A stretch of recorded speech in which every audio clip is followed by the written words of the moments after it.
वारिस पठान, एक बार फिर से आप देखिए, अगर गुजरात चुनाव को देखेंगे, जैसे जैसे करीब आ रहा है वैसे वैसे एक बार फिर से हिंदू मुसलमान शुरू हो गया, वहां पर पोस्टर्स भी ऐसे ही लगाए जाने लगे। किसके फायदे की राजनीति होती है हिंदू मुसलमान करके?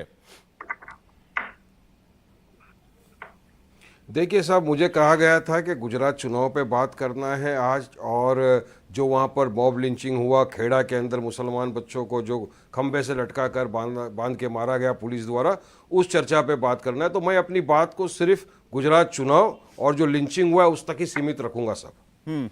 तो बात नंबर 1, गुजरात चुनाव है, बिल्कुल हम लोग भी लड़ने वाले हैं, पहली मर्तबा लड़ रहे। इसके पहले जब कॉरपोरेशन चुनाव आया, हम फर्स्ट मर्तबा गुजरात में लड़े, और यकीन मानिए 40 दिन के अंदर लोगों ने इतनी मोहब्बत से, दुआओं से नवाजा बैरिस्टर असदुद्दीन ओवैसी साहब को, हमारी पार्टी को, कि आज गुजरात में हमारे 25 कॉरपोरेटर हैं। और यही नहीं, हमने तकरीबन 10 हमारे नॉन मुस्लिम हिंदू भाई बहनों को टिकट दिया था, जिसमें हमारे 7 हिंदू भाई बहन जीत कर आए हैं। उसके अंदर नॉन मुस्लिम को टिकट दिया, वो भी जीत कर आया। तो ये दर्शाता है कि लोगों को असद ओवैसी के प्रति मोहब्बत कितनी है, और लोग चाहते हैं विकास। लोग चाहते हैं कि अभी आप देखिए 27 साल से ज़्यादा हो गया वहाँ पे भाजपा सरकार सत्ता में है। मैं खुद जाता हूँ गुजरात, मैंने देखा है कि आप अगर दलित बस्तियों में चले जाएंगे भाई, आप अगर मुसलमान बस्तियों में चले जाएंगे, तो आपको वहाँ पर कोई विकास नहीं दिखेगा। इतने बरसों से वहाँ पर कांग्रेस के विधायक रहे, तो मैं तो कहूँगा कि चाहे भाजपा हो चाहे कांग्रेस हो, अब ये आम आदमी पार्टी भी आ गया है वहाँ पर, सब एक ही थाली के चट्टे बट्टे। इनको अपनी वोट से मतलब है, विकास कार्य में किसी को दिलचस्पी नहीं है। अब उसका नतीजा आप देखिए क्या होता है गुजरात के अंदर। अगर गरबा है, देखिए सबसे पहले तो कायदे कानून का पालन आपको, हमको, वारिस पठान को करना है। देश संविधान पे चलेगा, आम आदमी पार्टी कहती है, कांग्रेस कहती है आप बी टीम है बीजेपी के। आप हर स्टेट में जाकर आप चुनाव में एंटी बीजेपी माहौल बनाते हैं, मुस्लिमों के वोट का बाइफर्केशन करते हैं, और बाइफर्केशन करके आप बीजेपी को फायदा पहुंचाते हैं।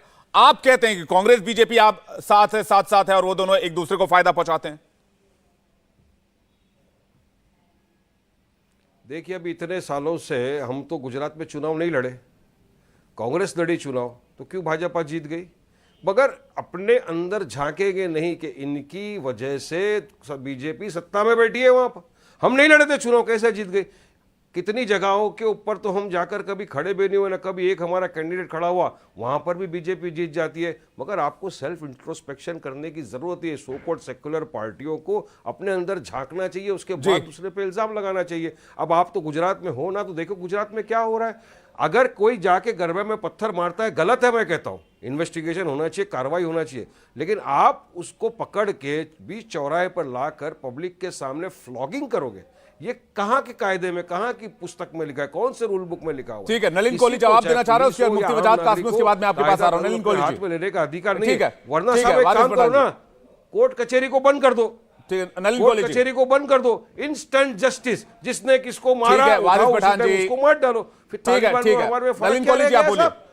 तो मैं खंडन करता हूं इस बात को, है यहाँ पर से मांग करता हूं राजनीतिक कि जिन पुलिस कर्मियों ने दोनों की आप गौर करके देखिए स्टाइल के। आम आदमी पार्टी जो है, मैंने कहा ट्रेलर दिखाती है, पिक्चर बिल्कुल अलग है, और दूसरी तरफ है AIM, जो हमारे असदुद्दीन ओवैसी साहब की पार्टी है, और जिसके प्रवक्ता हमारे दोस्त बैठे हुए हैं वारिस पठान साहब।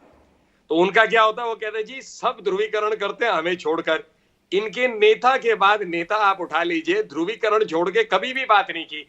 मैं आज तक कभी नहीं देखा हूं मैंने इनके नेताओं को कभी भी हिंदू मुस्लिम छोड़ के कोई बात करना, कभी भी ये क्या हमारी नीति होनी चाहिए, विकास कहना होना चाहिए, ये सवाल उठना चाहिए कि गरबा में पथराव क्यों हुआ, वहां गुस्सा हुआ, गुस्सा को कहते हैं कोर्ट कचहरी बंद कर दो।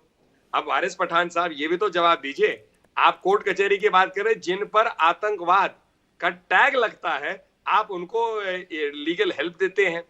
आप ये चिंता नहीं करते कि आतंकवाद से कौन ग्रस्त है। तो इसलिए वारिस पठान साहब, मैं मानता हूं आपकी राजनीति एक केंद्र है, दूसरे बिल्कुल विपरीत है आम आदमी पार्टी। जो गुजरात की जनता है उसे विकास चाहिए, और वो विकास पिछले 25 सालों से लगातार से, उससे भी ज्यादा नरेंद्र मोदी जी की सरकार 2002 में बनी थी, लगातार आज तक वहां विकास है। एक गुजरात मॉडल को आप लोग जो है गलत बनाते रहते हैं। गुजरात का मॉडल विकास का मॉडल है, ऐसा मॉडल जो जहां पर लोग जो है गरीबों से गरीब जो हो, हर जो जाति के लोग हो, वहां पे बिना कोई चीज देखे धर्म के सबको विकास का मिला है। इसीलिए भाजपा की सरकारें लगातार जीती है। इंडिया टीवी हर वक्त हर जगह डाउनलोड करने के लिए सर्च करें India TV news Google play store या ऐप स्टोर पर।